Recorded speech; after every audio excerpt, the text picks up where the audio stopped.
বন্ধুরা নিয়ে চলে এসেছি আর একটা নতুন ভিডিও। আজকের ভিডিওতে তোমাদের আমি একটা পাখা বানিয়ে দেখাবো। গরমকালে খুব সুন্দর একটা পিচবোর্ড দিয়ে পাখা বানাবো। তো এখানে আমি দুটো চৌকো পিচবোর্ড কেটে নিয়েছি লম্বা করে, আর এখানে একটা গোল পিচবোর্ড কেটে নিয়েছি।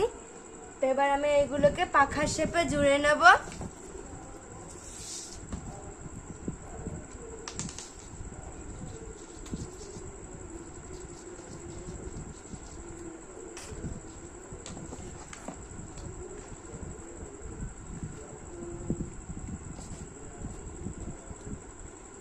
তো বন্ধুরা এভাবে আমি পুরোটা জুড়ে নিয়ে তোমাদেরকে দেখাচ্ছি।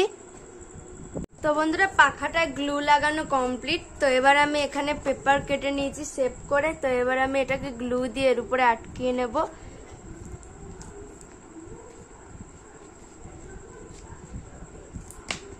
তো এখন আমি গ্লু দিয়ে এর উপরে এটা লাগিয়ে নিচ্ছি। তো এভাবে এই সাইডেরটাও লাগিয়ে নেব।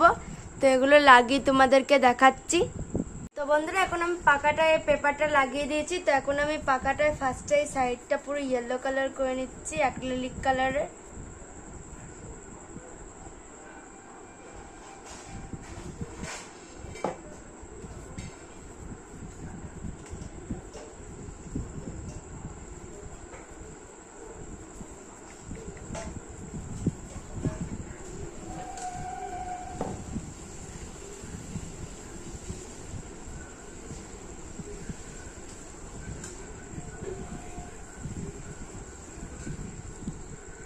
বন্ধুরা এবার আমি এই পাখার ডান্টিটা রেড কালার করছি অ্যাক্রিলিক কালারের।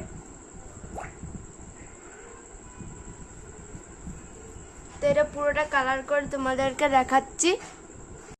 তো বন্ধুরা এবার আমি এখানে এই পাখার চারিদিকে রেড কালার করে নিচ্ছি বর্ডার গুলোতে, যাতে দেখতে সুন্দর লাগে।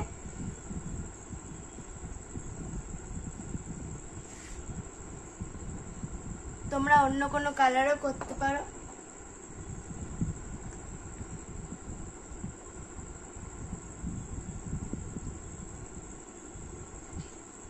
তো এইভাবে পুরোটা করে তোমাদেরকে দেখাচ্ছি। তো বন্ধুরা আমি পাখাটা এখানে রেড কালার তো করেছিলাম, তার সাথে একটু ব্লু কালারও করে দিয়েছি। তো এবার আমি এখানে পাখাটায় ডিজাইন করে নিচ্ছি।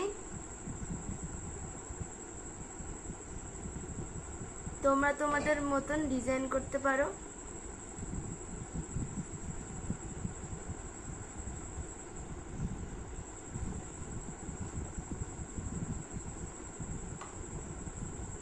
তো এইভাবে পুরোটা ডিজাইন করে নেবো। তো তোমরা দেখতে থাকো। তো বন্ধুরা আমার এই পাখাটা কমপ্লিট। এবার আমি একটা কুলো বানাবো। তো সেই জন্য আমি কেটে নিয়েছি এরকম শেপ করে। তো এরপর আমি এটাকে লাগিয়ে দেবো। তো লাগিয়ে তোমাদেরকে দেখাচ্ছি। এটা আমার হোয়াইট কালারের পেপার দিয়ে লাগানো কমপ্লিট। তো এর উপরে আমি এরকম একটা স্ট্রিপ কেটে নিয়েছি, নিয়ে মুড়ে নিয়েছি। তো এভাবে আমি এরকম করে পুরোটা মুড়ে নেব।